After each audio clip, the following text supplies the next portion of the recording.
Xenoverse 3 has already been announced, yet Bandai still hasn't shown us the Xenoverse 3 version of Goku.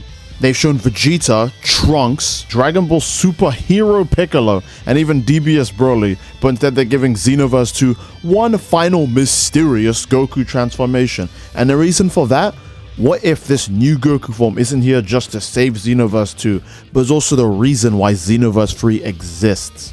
Hello everyone, it's me again, Steve Doja here, back some more Dragon Ball Xenoverse 2, and this time I wanted to talk more so about Future Saga Chapter 4's link to Xenoverse 3, because there's very obviously a link there, hence why we have not seen Goku in anything past the reveal trailer for Age 1000, and then obviously we got the small tease of him getting the new power-up in Future Saga Chapter 4.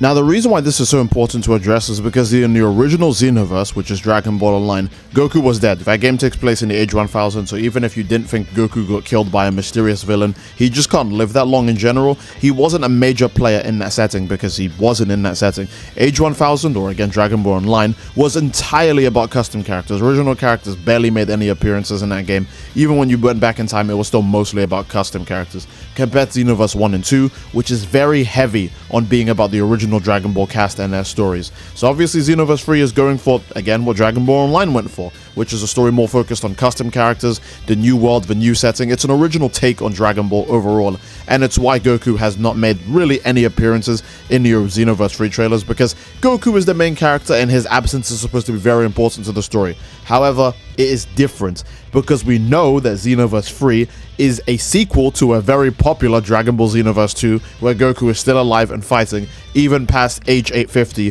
which is long after his death in the timeline.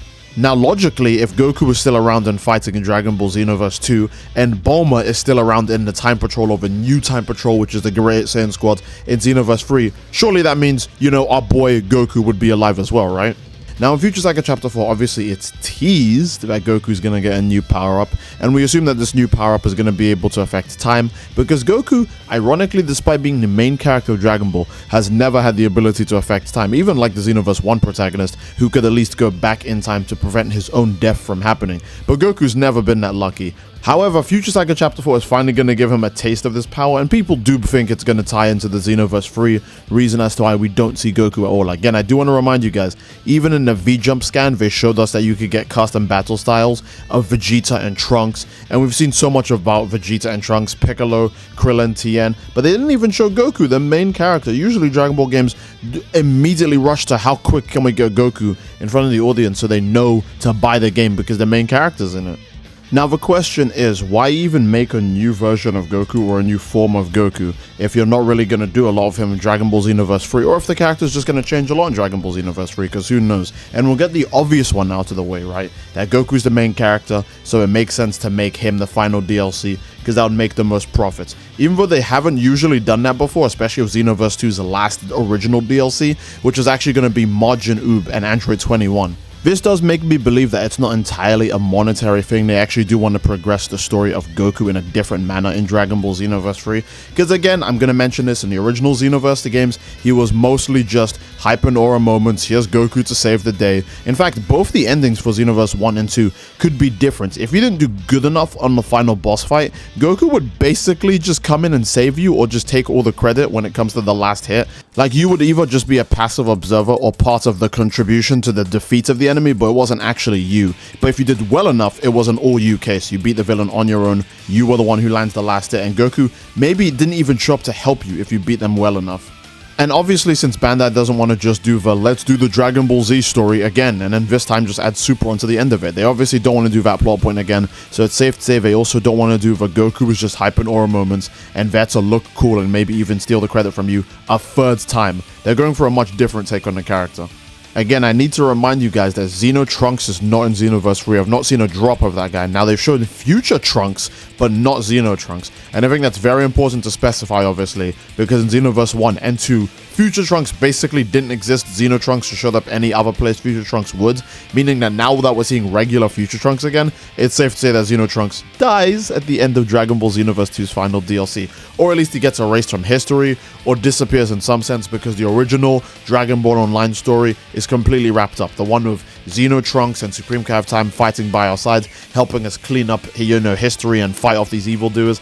Their part of the story is done. Any of the other parts of Dragon Ball Online that we potentially haven't been told, those might get explored in Xenoverse 3 more, because again, Zeno Trunks is going and Supreme Kai of Time is going, and they're gonna get replaced with the new Zeno Goku, and that's what I'm gonna call him. I'm gonna call him Zeno Goku, because I do want to remind you guys, Dragon Ball Heroes is not canon, meaning if they just want to reuse the name Zeno Goku, they literally just can. They can just take it, and it wouldn't affect anybody, because Dragon Ball Heroes isn't canon. They don't even reuse Dragon Ball Heroes story points in anything. So it's safe to say they're probably just going to grab Zeno Goku's name one-to-one and just slap it onto the Xenoverse Free Goku, because if Zeno Trunks sells like hotcakes, then Zeno Goku is going to sell even more billions and zillions of dollars. Like, I need you to understand, if Trunks was making them that much money as an icon for like Xenoverse and Time Patroller stuff and all that stuff, wouldn't it make more sense to make Goku that icon, since Goku already sells like a lot of money?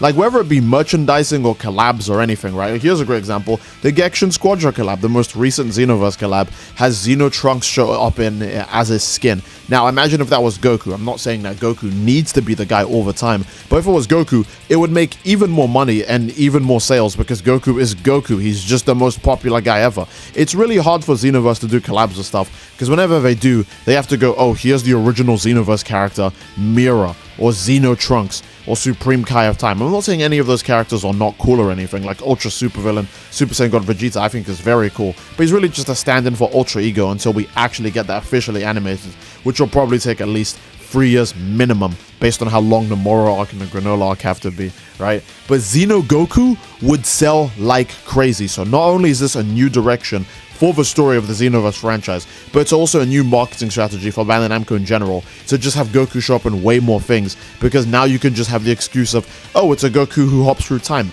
the new Zeno Goku, because we know he has a new design based on the Xenoverse 3 original trailer, where we can see the silhouette looks very different to the way Goku's silhouette looks. It looks more like Goku Black silhouette, meaning his outfit definitely changes rather than his traditional Dragon Ball Z and Dragon Ball Super Goku silhouette, because it looks like he's got sleeves on, and we know Goku is famous for making his arms as free as possible to breathe, because he's normally a fighter, he's throwing his fists around, so he can't have long sleeves like that on. But this time around, he might be more of a keeper of time, like Supreme Kai of Time, hence why he's donning long sleeves, because he's not really expecting to go out and fight every so often. Now, I'm not saying that this Goku isn't a fighter, because saying Goku isn't a fighter is probably one of the most insane things you could say. I'm just saying that the outfit and the dress design kind of calls for a different occasion. A good example is the Supreme Kai of Time, or any Supreme Kai for that example, pretty much wears long sleeves exclusively because they're kind of tending to their jobs rather than doing something like getting nitty gritty and down to fighting. Even Goku Black, who is a very vicious fighter, still keeps up the same dress design of having longer sleeves, because he doesn't really need his arms to be so free, because he's not really fighting so much. And Goku obviously is now putting on this exact same design. I'm not saying that Goku is becoming a Supreme Kai or anything like that. I'm just saying that his job detail or his design is going to apply more to Goku being like a mentor figure, or a character who's not really on the battlefield so much 24/7. Now obviously he will have his Hypernora moments where he does get to fight in his new design, and we get to see how all of his Super Saiyan forms look with his new design as well. But for now, it seems like Goku is going to be playing a more passive role in Xenoverse 3, because obviously if Bulma's alive and Vegeta's alive, then Goku has to be alive, and the reason they haven't shown Goku is, again, because he has a new design, and they want to flex this proper when we get to his own dedicated trailer. Maybe it'll be a gameplay trailer, maybe it'll be the launch trailer of the game where they show him better, or maybe they'll actually make us wait until the game releases just to see this new Goku design in full. I want to remind you that it's not just that Goku's changed clothes this time around, his powers will also be different, because again, this game is a sequel. The game doesn't have the same merits as Dragon Ball Online, where it's the start of a new series. This game is a sequel, and we know that the prequel game, Xenoverse 2, isn't even over yet. Future Saga Chapter 4 hasn't even started at the time of this video. The only thing we know is that Goku gets a new power, and since it's related to the Ultra Super Villain powers, which I'm going to be calling Ultra Super Hero, because Goku's obviously reversed the polarity of the power, and he turned the dark energy into positive energy, Chaos Emeralds, etc. So I'm going to call this Ultra Superhero. This Ultra Superhero power, just like the Ultra Supervillain power, would obviously give you the ability to affect time. And if Goku is the only person who can affect time, because again, Supreme Kai of Time and Trunks are most likely dead, and Goku's going to have to replace them when it comes to the face of the Xenoverse franchise and the marketing, etc., he's gonna get different time powers, because Trunks used to just activate time scrolls and jump through time or be in a time machine, and Supreme Kai of Time can actually just affect the flow of time naturally, even just in the middle of a battle randomly. You can just reverse time or reduce the effects of time or speed up time or any other time effects. Goku's gonna have to take over all of those duties now with time scrolls, jumping through times, opening portals, being able to use time in the middle of fights, etc. In fact, I wouldn't even be surprised if this Goku, since he's basically taking over everything that's like non-canon or not fully established yet, whether it be Dragon Ball Online's lore, Xenoverse 2's lore, Super Dragon Ball Heroes lore, I wouldn't even be surprised if this Goku somehow managed to channel some of the more unique stuff as well from Super Dragon Ball Heroes, such as, for example, the Universal Tree Seed as a power-up, because Universe Tree Goku has only ever shown up in Super Dragon Ball Heroes, even though that's his canonical strongest form in all media. It's like a weird version of Super Saiyan Blue. You've probably seen it before. It's even stronger than Ultra Instinct. So again, I'm surprised that that's not being used as the basis for the Ultra Superhero power-up. But again, Ultra Instinct is just more popular than Super Saiyan Blue. Even when Super Saiyan Blue debuted, it wasn't that popular. Ultra Instinct, though, everyone loves it, so it makes sense that Goku's new strongest form is based on his actual strongest form and not just Super Saiyan Blue. What I'm saying is that the glow of the Ultra Instinct, at least that we see in the trailer so far, kind of does remind me of the extremely weird take on the aura color and the general lighting effect for Universe Tree Goku. So maybe that's what they'll do with the game model, maybe that's what they'll do with the actual character animation model in the cutscene when we see it further, or maybe that's what they'll do with it in Dragon Ball Xenoverse 3. We don't know, because again, Future Saga Chapter 4 news has slowed down entirely ever since we got the reveal that Age 1000 is in fact Dragon Ball Xenoverse 3. Again, it's probably because Xenoverse 2's final DLC is going to release soon, but again, we don't know how soon. Is that going to be like, what, at the end of this month, next month? We don't know, because they're being very kind of dodgy with the trailer.